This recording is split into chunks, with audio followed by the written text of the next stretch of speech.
Más o menos, pero de la depresión sí, ¿cierto? Bueno, históricamente se creía que la depresión en el embarazo no existía, que eso era imposible, que una mujer en estado de embarazo se deprimiera. ¿Por qué? Porque había una percepción idealizada de la maternidad, en la cual toda mujer tenía que ser o desear necesariamente ser madre, ¿sí? Eso por supuesto que con el tiempo fue cambiando. Hoy en día sabemos con claridad que no todas las mujeres deseamos ser madres y tampoco tenemos por qué serlo. Entonces, digamos que eso ha ido cambiando poco a poco y progresivamente se fue estudiando más la salud mental de las mujeres, teniendo la certeza de que el embarazo hoy en día no es un factor protector para depresión. ¿Listo? Al contrario, podría ser un factor de riesgo, según lo que vamos a mirar. La depresión tiene, digamos, que una prevalencia similar en la gestación, similar que en la población general.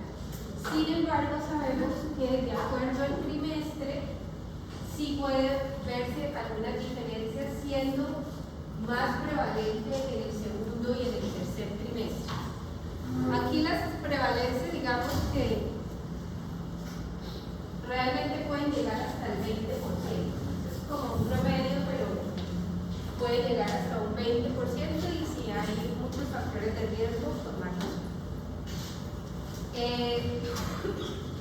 Se ha visto además que las mujeres que han tenido episodios depresivos recientes antes del embarazo, recientes estamos hablando de los últimos 6 meses antes de embarazarse, ¿sí? Que tuvieron algún episodio depresivo en el contexto de un trastorno depresivo mayor, pues tendrán más riesgo de recaída durante el embarazo que estén cursando en ese momento.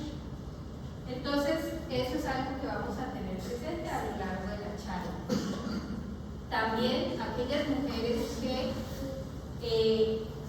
interrumpen el tratamiento de su depresión antes del embarazo o durante. Ustedes saben que si una mujer se entera que está en embarazo, lo primero que hace es que suspender los medicamentos, pues por temor, ¿cierto? Yo me sale una prueba de embarazo positiva y digo, no sé qué hacer, suspendo porque de pronto eso pueda dañar al bebé. Entonces estos es otro de los riesgos que hay de recaída de mujeres que ya han tenido episodios depresivos.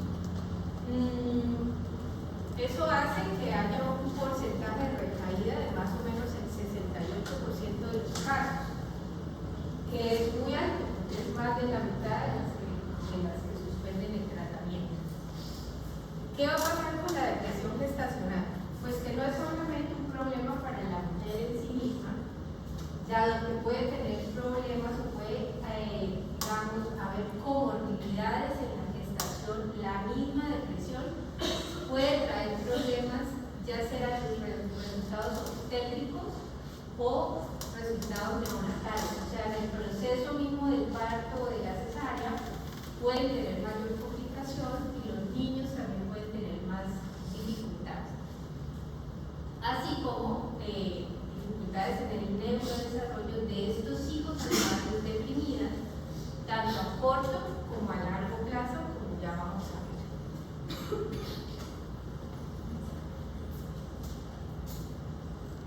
Entonces, ¿qué factores de riesgo hay para que una mujer se deprima durante el embarazo? Ustedes siempre tienen que tener claro que una persona que ya ha tenido un trastorno depresivo o cualquier tipo de trastorno mental tendrá más riesgo de volver a tener otro, ¿cierto? En este caso, haber tenido un trastorno depresivo antes del embarazo generará mayor riesgo de tener recaída en el embarazo. Mujeres que estén solas, ¿sí? Que no tengan redes de apoyo, pues van a tener más riesgo de depresión gestacional, ya sea en un primer episodio o ya sea una recaída. no solamente estar sola, sino estar cursando en el momento de la gestación con estresores de tipo psicosocial o, como dice ahí, acontecimientos vitales negativos. Por ejemplo, no sé, estoy en embarazo y justamente murió mi padre, ¿cierto? En ese momento, o justamente entro en un proceso de separación con mi pareja, o algún proceso de enfermedad de alguno u otro de mis hijos, ¿sí? Entonces esos acontecimientos vitales negativos que aumentan los niveles de estrés podrán ser factores de riesgo para depresión gestacional. Actitudes negativas de la mujer hacia la gestación, por ejemplo, mujeres que no querían ser madres o que nunca le dieron la importancia a esto, que incluso ven la maternidad de manera negativa, pues tendrán más riesgo de deprimirse, por ejemplo, o que entra la gestación en un momento de la vida de la mujer en donde realmente no lo estaban esperando y no estaban preparadas para ello. Por supuesto, embarazos no planeados, cuando son primigestantes, tendrán mayor riesgo de depresión. Aquellas mujeres cuyo embarazo cursa con muchos síntomas físicos propios del mismo embarazo, aquellas que tienen muchas náuseas, mucho vómito, ¿cierto? Muchas complicaciones también a nivel orgánico que les diagnostican, no sé, preeclampsia, o que tienen que hospitalizarse muchas veces por hemorragias, por cualquier cantidad de cosas que puede hablar de embarazos complicados. Esas mujeres tendrán más riesgo de depresión en la gestación. Antecedentes de pérdidas de bebés anteriores, mortinatos, y sobre todo si están más recientes, por supuesto esto mejorará el riesgo. Pacientes que no tengan buena atención prenatal, que no tengan buenos accesos a los servicios de salud, tendrán mayor riesgo que vengan con una problemática de pareja. Esto puede ser la mala dinámica matrimonial, puede ser uno de los factores de riesgo más importantes para que la mujer se deprima en la gestación. La relación de pareja. ¿Listo? Es súper importante esa relación para mantener su salud mental durante la gestación. Y por supuesto, el antecedente de consumo de sustancias psicoactivas puede generar también mayor riesgo. Pero aquellas mujeres que ya vienen con trastornos depresivos diagnosticados, que vienen en tratamiento, entonces tendrán mayor riesgo de recurrencia en caso, por ejemplo, de que hayan tenido una enfermedad severa, que hayan tenido más de 4 episodios depresivos anteriormente, ¿cierto? Antes de la gestación actual. Aquellas que tengan comorbilidad de cualquier tipo, por ejemplo, que tengan trastorno depresivo, pero además trastorno de ansiedad, pero además o consumo de sustancias, ¿cierto? Etcétera. O sea, cualquier comorbilidad desde el punto de vista mental, pues tendrá mayor riesgo de recurrencia. Aquellas que tuvieron su primera depresión antes de los 14 años, acuérdense que como en toda la medicina, en psiquiatría es lo mismo, entre más temprano inicie una enfermedad, pues peor pronóstico tendrá o tendrá un curso un poco más grave. Y por supuesto lo que hemos hablado, retirada abrupta del medicamento tras conocer el estado del embarazo. Aquí les traje un cuadrito de cuáles son las consecuencias de una depresión gestacional no tratada, ¿sí?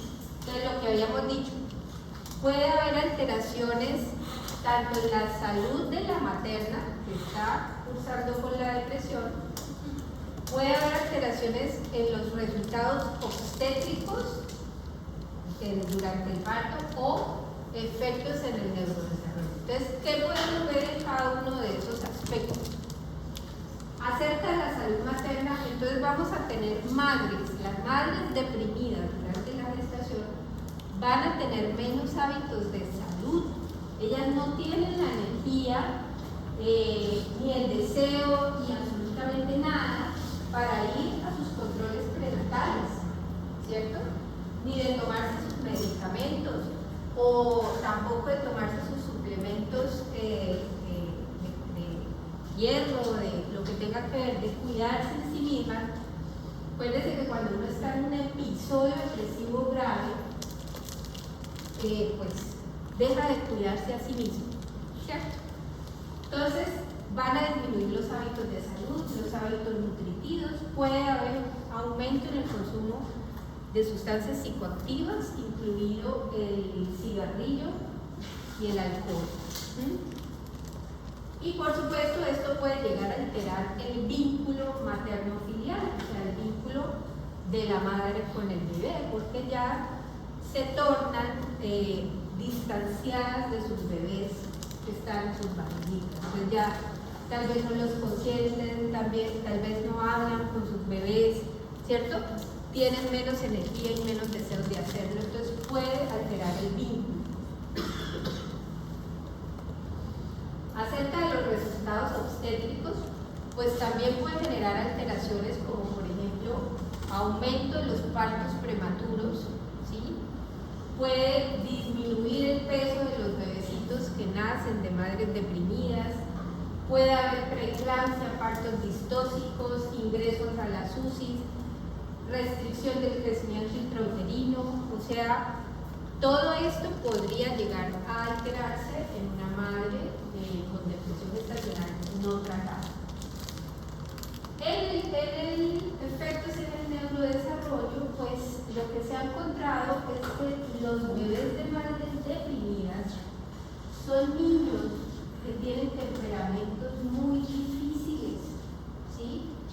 Son niños intranquilos, que son muy difíciles de calmar, ¿sí? Eso es una de las consecuencias. Hay otra que, por ejemplo, conocemos, que es la depresión blanca, que es la depresión de los neonatos, ¿sí? Parecen niños hipoglicémicos, parecen apagados, hipotónicos, no quieren succionar, etc. Esa es la depresión blanca, que también se puede ver en hijos de madres deprimidas. Pero también se ha encontrado que pueden darse retraso en el desarrollo cognitivo, retraso en la adquisición de habilidades del lenguaje, puede llegar a ver si no se trata. Aquí les traigo un cuadro que está un poco lleno de cosas, pero es para recordarles algunos aspectos muy importantes. Este es el DSM-5 para un trastorno depresivo mayor en la población general. ¿Listo? O sea, lo que ustedes ya se saben. Y si no se lo saben, lo tienen que repasar y aprenderse. ¿Listo? Entonces sabemos que existen unos criterios diagnósticos para el trastorno depresivo mayor. Bueno, esos criterios diagnósticos son los mismos para la depresión gestacional. ¿Listo? Son los mismos. Lo que pasa es que vamos a encontrar algunas diferencias en los síntomas. Pero son lo mismo, los 15 días, anedonia, tristeza, casi cada día, todos los días, alteración funcional, etc. En estas mujeres, aquí les puse en rojo, ustedes pueden llegar a hacer diagnóstico solamente con los síntomas cognitivos de la depresión. Hay unos síntomas somáticos de la depresión y hay unos síntomas cognitivos de la depresión, ¿cierto? ¿Quién me dice cuáles son los síntomas somáticos de la depresión? Ahí está. ¿Cuáles son los síntomas somáticos de la depresión o cuáles son los síntomas cognitivos de la depresión? ¿Quién me recuerda? ¿O nos recuerdan? Disminución del apetito, alteraciones en el peso, alteración del sueño, ¿cierto? Esos son somáticos, ¿no? O sea, los puramente físicos, ¿no? Cansancio, extremo, fatiga. Exactamente. ¿Y cuáles serían los cognitivos? La misma tristeza, ¿sí? ¿Qué más? Como es la lentitud para hacer El enlentecimiento psicomotor, ¿sí? ¿Qué más? las cogniciones depresivas. ¿Y cuáles son las cogniciones depresivas? Ideas sobrevaloradas de minusvalía, desesperanza, culpa, ruina, muerte, suicidio. ¿Cierto? Esos son los síntomas cognitivos de la depresión. La alteración en la concentración, ¿no? Entonces, cuando ustedes se encuentren ante una paciente a quien le sospechen depresión gestacional, ustedes pueden centrarse en los síntomas cognitivos para hacer diagnóstico. ¿Sí? O sea, todas las ideas, ¿no? Ideas de muerte, suicidio, ruina, minusvalía, tristeza, neodia, alteración, concentración. Si les cumplen los criterios basándose en esas cogniciones, ustedes pueden hacer diagnóstico. O sea, que cumpla el criterio del tiempo, que cumpla el criterio de la severidad de la alteración funcional, más los síntomas cognitivos.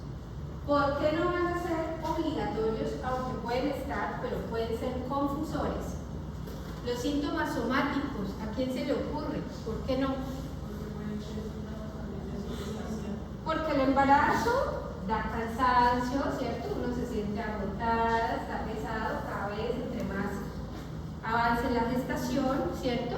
Pero yo también puedo tener alteraciones del sueño por estar embarazada, y entre más avance la gestación, pues mayor alteración del sueño fisiológicamente se va a dar, ¿sí? También puedo tener alteraciones del apetito si estoy embarazada, ¿no? Pues voy a tener aumento del apetito y aumento de peso. Un poco menos frecuente, por supuesto, es la disminución de peso o apetito.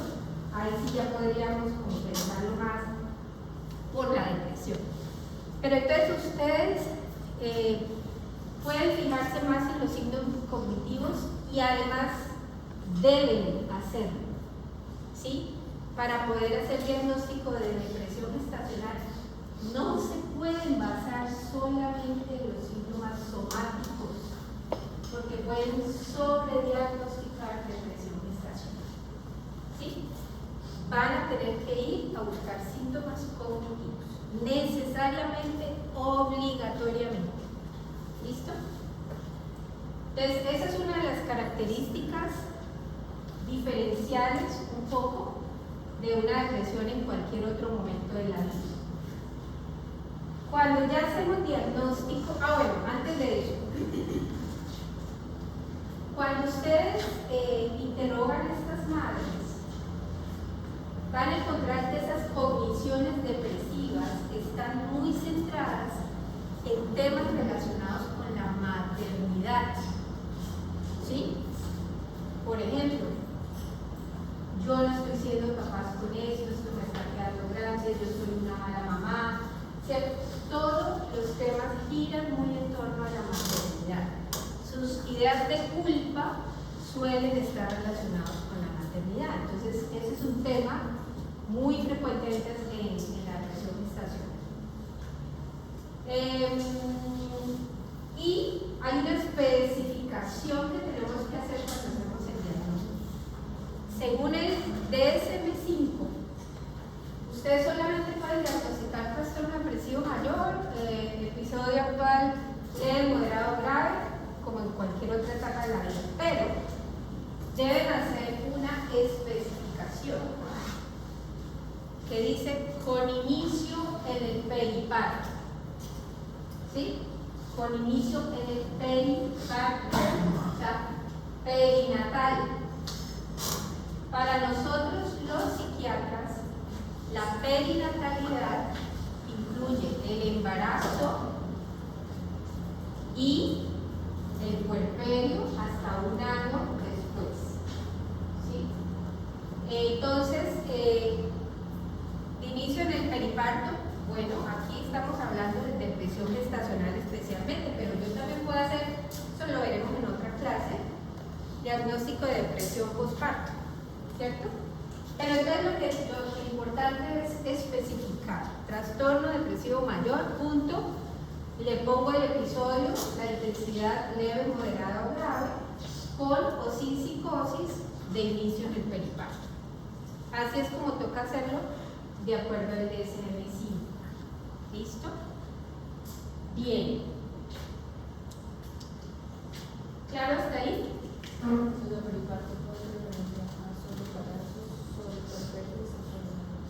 Sí, o sea, toda la perinatalidad puede usar el mismo diagnóstico. ¿Sí? Bueno. Bien, vamos entonces a la siguiente.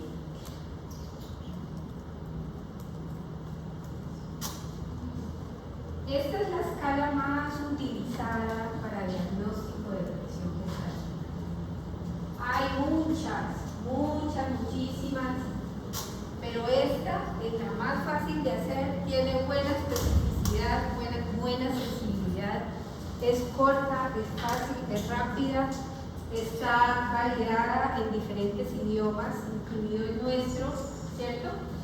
Sin embargo, es una escala de tamizaje, no es una escala diagnóstica. A ustedes les va a dar, son 10 preguntas, ¿no? Cada una tiene un puntaje. Entonces aquí, por ejemplo, he sido capaz de reír y ver el lado divertido de las cosas. Tanto como siempre, no tanto ahora, mucho menos ahora, no nada. Y de acuerdo a eso, se le pone un puntaje, ¿cierto? Al final dará una suma. Ojo, porque hay unas preguntas que se evalúan al revés. Por ejemplo, allá están de 0 a 3, 0, 1, 2, 3, de intensidad, ¿no? Pero, por ejemplo, la pregunta 3, la pregunta 5, la pregunta 6, o si ustedes lo quieren al revés, la 9, la 8, pues se evalúan al revés. Eso quiere decir que el primer resultado equivale a mayor puntaje que el último que equivale a 0. No así otras preguntas que es 0, ¿cierto? Empezando con el orden del 0. Entonces es una escala de tamizaje. ¿Sí? Puntuación mayor o igual a 11 sería sospecha de depresión gestacional en este caso. En la depresión postparto tendremos una clase, vamos a ver que varía un poco el puntaje. Digamos que hay que hacer, si uno encuentra un puntaje de riesgo, evaluación clínica, ¿cierto? Evaluación clínica, tengo que corroborar. Si ustedes en la pregunta 10 les da cualquier puntaje diferente a 0, es indicativa de valoración por psiquiatría, porque es una pregunta que evalúa ideación autolítica, ideas suicidas, ideas de muerte. ¿Sí? Entonces es la pregunta que es así de cualquiera, digamos mayor a 0, es indicativa de valoración. ¿Qué más de la escala de Edimburgo? Bueno, pues es muy sencilla, léanla. Eso también les ayuda a saber qué preguntarles a las maternas cuando están haciendo la entrevista, ¿sí? Entonces es muy importante que ustedes la lean, la utilicen en los centros de salud, en las salas de espera, etc. Se puede utilizar, puede ayudar a hacer tamizaje con mayor facilidad. Bien. Bueno, esta escala evalúa la semana anterior al momento en que se realiza, a los 8 días antes de. ¿Listo? Es ahí cuando comprendamos los síntomas de la evolución. Esta tablita se ve un poco compleja, pero se las traje porque me gusta que resumen muchas cosas. Esta tabla es para cualquier enfermedad mental, incluida la depresión gestacional. ¿Sí? Entonces le va orientando a uno cómo planificar el embarazo en una paciente que tenga trastorno mental. ¿Sí? Entonces, en cuanto también al manejo farmacológico. Entonces, lo primero que le dice a usted la tablita es, le dice que usted con esta tablita usted va a poder evaluar si le va va a continuar el tratamiento de la paciente o si se lo puede discontinuar, ¿sí? Con estas como evaluaciones que se van a hacer. Entonces, para esta valoración, ellos, digamos que tienen en cuenta 3 variables que son las que consideran más importantes. Primero, la estabilidad clínica. Si la paciente viene estable en los últimos 6 meses o no. Segundo, los riesgos asociados a que se vaya a descompensar. ¿Sí? ¿Qué pasa si esta paciente se me descompensa? Entonces ya vamos a ver que tenemos que evaluar la enfermedad de ella, cómo ha sido, ¿sí? Cómo ha sido su trastorno depresivo en general durante toda la evolución. Y lo otro que les va a evaluar es los riesgos asociados al medicamento que esté tomando. ¿Sí? Entonces, estabilidad clínica, evalúa, riesgos asociados a la descompensación y riesgos de los psicofármacos de acuerdo a cada etapa gestacional, a cada trimestre. ¿Listo? En todos los casos, lo que se recomienda siempre es que haya estabilidad clínica en los 6 meses antes del embarazo y que el proceso de la toma de decisiones del tratamiento sea compartido. O sea, no es decirle a la señora, mire, usted se va a tomar esto y punto. No. ¿Sí? Hay que explicarle los riesgos, los beneficios, para que ella también tome decisiones y si hay una pareja, pues que entre ambos puedan tomar la decisión. Por supuesto, uno tiene la tarea de hacerle la recomendación acerca del tratamiento. Entonces, ¿qué recomendaciones generales para la planificación del embarazo en estas pacientes? Pues vamos a tener que hacer una valoración de salud preconcepcional, como en cualquier mujer. ¿Sí? Si ustedes, por ejemplo, están en el rural o están haciendo medicina general o cualquier otra especialidad y encuentran que su paciente se quiere embarazar y es una paciente con una enfermedad mental en tratamiento, ¿cierto? Tienen que recomendarle la consulta preconcepcional para poder prepararlas para el embarazo, ¿cierto? En ese orden de ideas, pues también tendremos que utilizar la suplencia de vitaminas, el ácido fólico, el hierro, todo lo que conlleva la consulta preconcepcional y por supuesto los exámenes necesarios. Dentro de ellos, por ejemplo, las pruebas tiroideas no podrían faltar en una paciente con enfermedad depresiva. También vamos a tener que evaluar el estado o el consumo de sustancias psicoactivas y si es que no lo hay o lo hay, recomendar fuertemente dejar el consumo o no iniciar, ¿cierto? Evitar el consumo de tabaco, hasta de cafeína, ¿sí? Es importante aclararles eso. Y lo que habíamos dicho de administrar el ácido fólico 3 meses antes de la concepción, durante y de hierro y de calcio.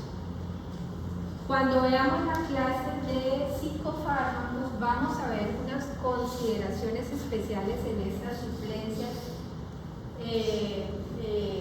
de ácido fólico con algunos medicamentos específicos. Vamos a tener que usar dosis superiores a las habituales que se le da a cualquier materia, ¿no? Pero eso ya lo veremos como en la clase específica.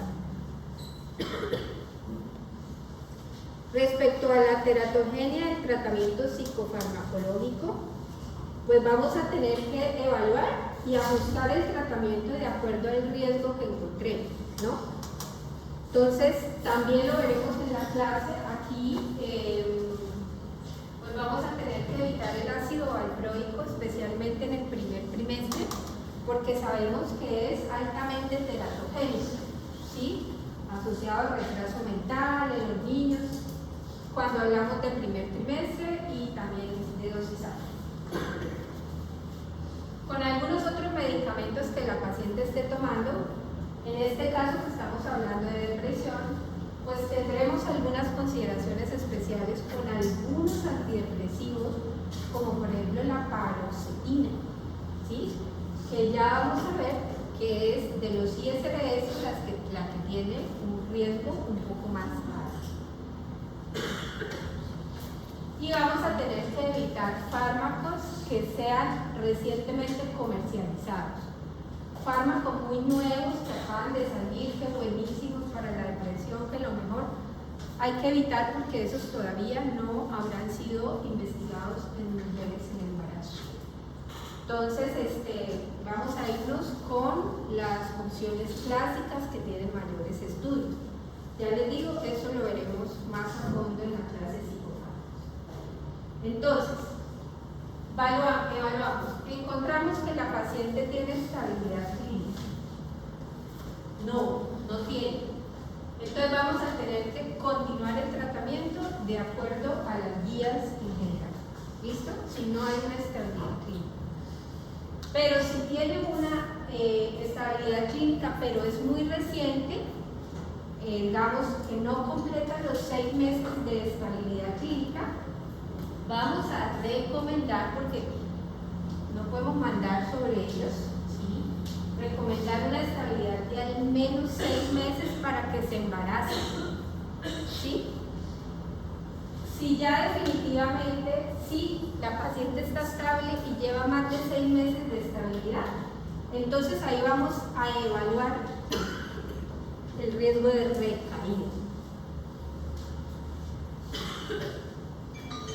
Entonces,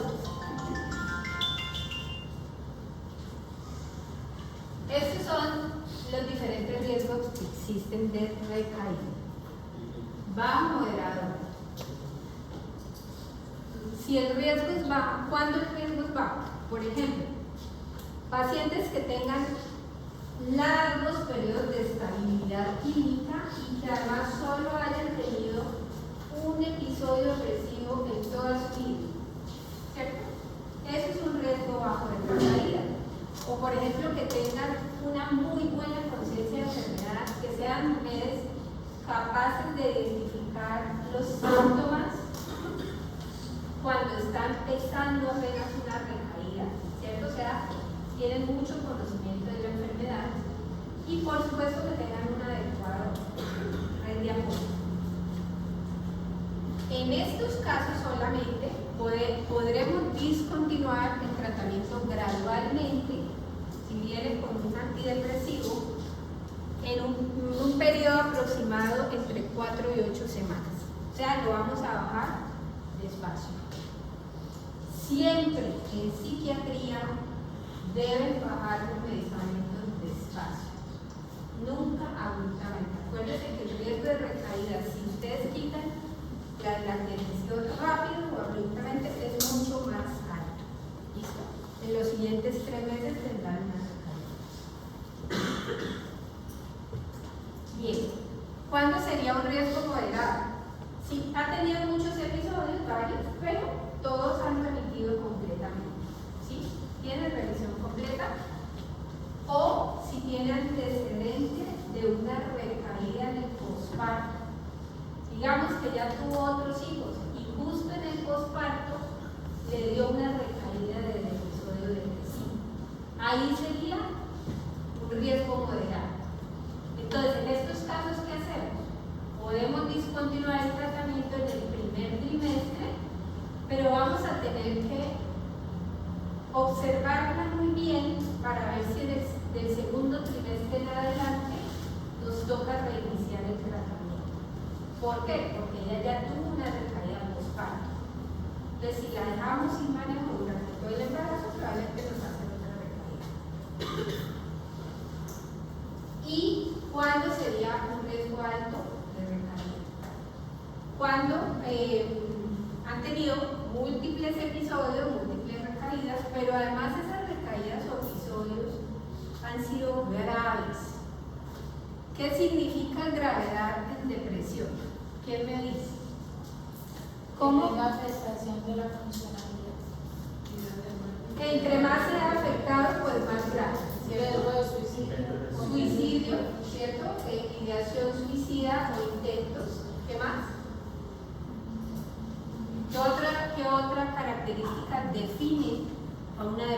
un grado. La psicosis. Si está psicótica, necesariamente es grave. Ustedes no pueden tener una depresión leve con psicosis, eso no existe.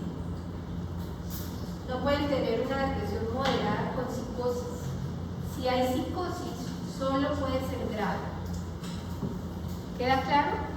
Entonces, si esos episodios anteriores han sido graves, ha tenido intentos suicidas, psicosis, por ejemplo, ha tenido hospitalizaciones muy prolongadas, ha tenido que recibir terapia electroconvulsiva, eso habla de una mayor gravedad de los episodios, ¿cierto? O por ejemplo, si en el último año ha tenido más de 3 hospitalizaciones, o si tiene antecedentes de que le mueven un poquito el medicamento y hace una recaída, ¿sí? Esas pacientes saben, ellas le dicen a uno, doctora, no me mueva la medicación porque la otra vez intentaron una recaída, ¿sí? Ellas saben detectar eso, pero digamos que hay que preguntarlo porque hay algunas que no dan.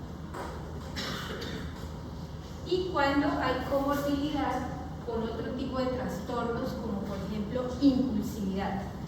Si tengo una paciente con depresión gestacional y trastorno límite de la personalidad diagnosticado, pues tengo muy alto riesgo de recaída, o consumo de sustancias psicoactivas o cualquier otro trastorno comórbido con la depresión gestacional, ¿sí? En este caso, necesariamente vamos a tener que mantener el tratamiento pre y durante la gestación.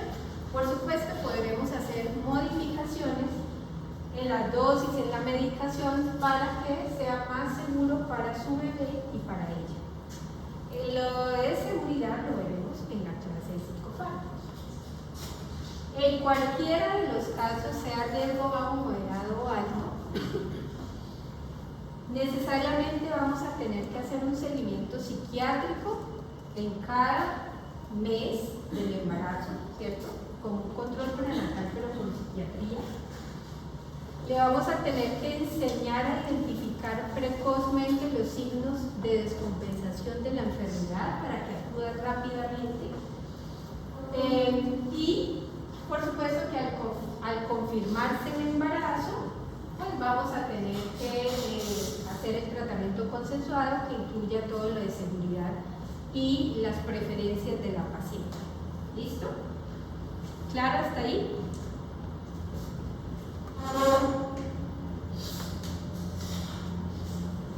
Tratamiento de la depresión gestacional. Primera línea, los ISS. Hay más, digamos, los tricíclicos también se pueden usar. Lo que pasa es que los tricíclicos son muy anticolinérgicos.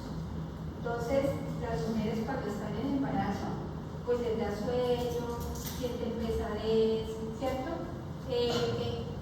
Entonces, si usted le da una medicación que la va a mantener dormida, ¿cierto? Que le va a producir estreñimiento, además que la barriga, pues, el útero va a hacer que tenga estreñimiento, ennegrecimiento del suelo vaciado gástrico, y los antidepresivos tricíclicos, pues, todo eso lo empeora. Entonces, si usted les coge un tricíclico, pues le va a empeorar los síntomas propios fisiológicos de la gestación que no son agradables.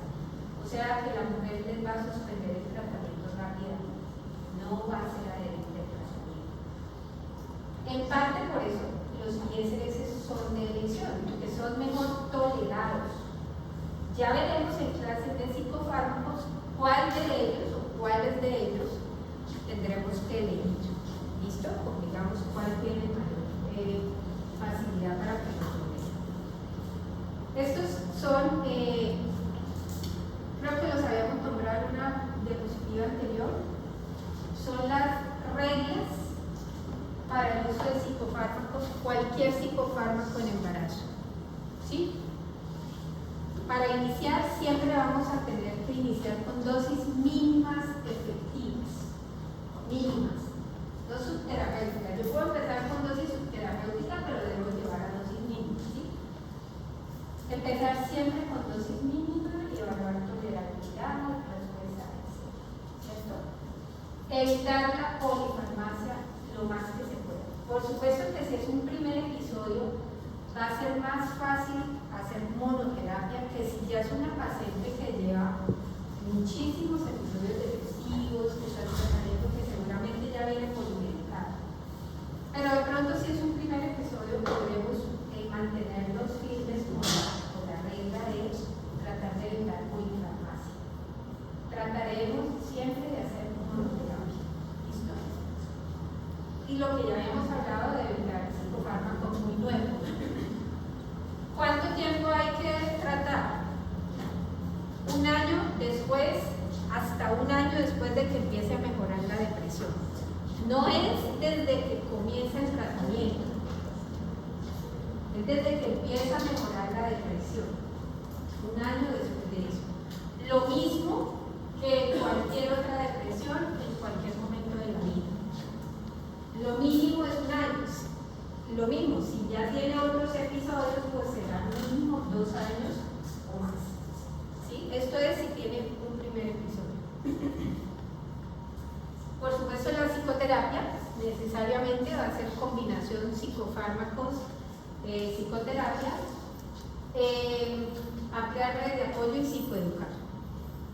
Vamos a usar psicofármacos cuando haya enfermedad grave.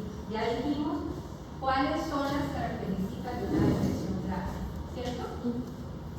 Psicosis, ideación suicida, ¿cierto? Y por supuesto la mayor alteración funcional. No vamos a evitar el uso de psicofármacos si estamos ante depresiones gestacionales leves o moderadas. Lo mismo que en la vida normal, es lo mismo, ¿sí? Si tú tienes una depresión entre leve y moderada, yo empiezo primero con psicoterapia, ¿cierto? Es lo mismo en las embarazadas. Por supuesto que vamos a darle más prioridad a la seguridad de su bebé. Entonces, psicofármacos en enfermedad grave. ¿Cuándo trataríamos una depresión leve con medicamentos? ¿A quién se le ocurre? Cuando no responde psicoterapia. Exacto, una. ¿Qué otra? Les voy a soplar. Si está teniendo una recaída leve, es leve, pero tiene como enfermedad grave previa, ¿sí? Pues de una vez hay que tratar esa depresión leve, porque se nos va a ir para depresión grave sí o sí. Esa es la única depresión leve o moderada que vamos a tratar con psicofármacos en el